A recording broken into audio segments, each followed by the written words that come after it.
দিনে মাত্র ১৮৭ টাকা উপার্জন করলেও ২৮ বছর ধরে নিজ অর্থায়নে গাছের চারা কিনে তা এলাকার বিভিন্ন স্থানে রোপণ করছেন মৌলভীবাজারের শ্রীমঙ্গলের ভাড়াউড়া চা বাগানের শ্রমিক বিষ্ণু হাজরা।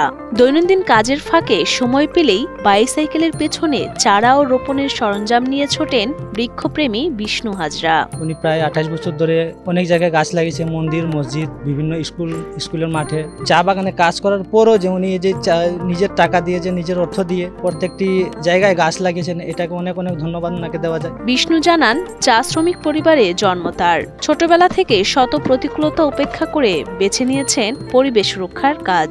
রাস্তার ধারে ফাঁকা মাঠ কিংবা চা বাগানের আনাচে কানাচে জাম, বট, নিম, কাঠগোলাপ সহ নানান গাছ রোপণ করেন তিনি।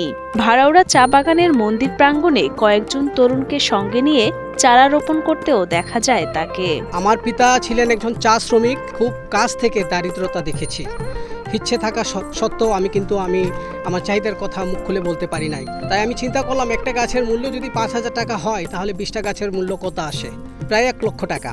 আমি সেই চিন্তা করে বৃক্ষরোপণ করি। ১৯৯৭ সাল থেকে শুরু হওয়া এ যাত্রায় এখন পর্যন্ত হাজারো গাছ লাগিয়েছেন বৃক্ষপ্রেমী বিষ্ণু।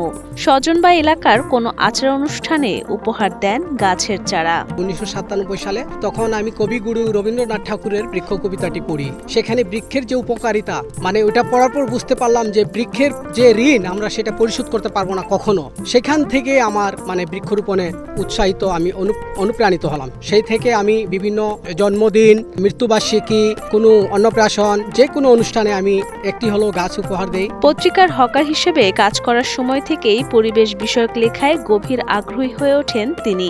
বর্তমানে ফেসবুকে ছবি, ভিডিও শেয়ার করে অন্যদেরও অনুপ্রাণিত করছেন গাছ লাগাতে।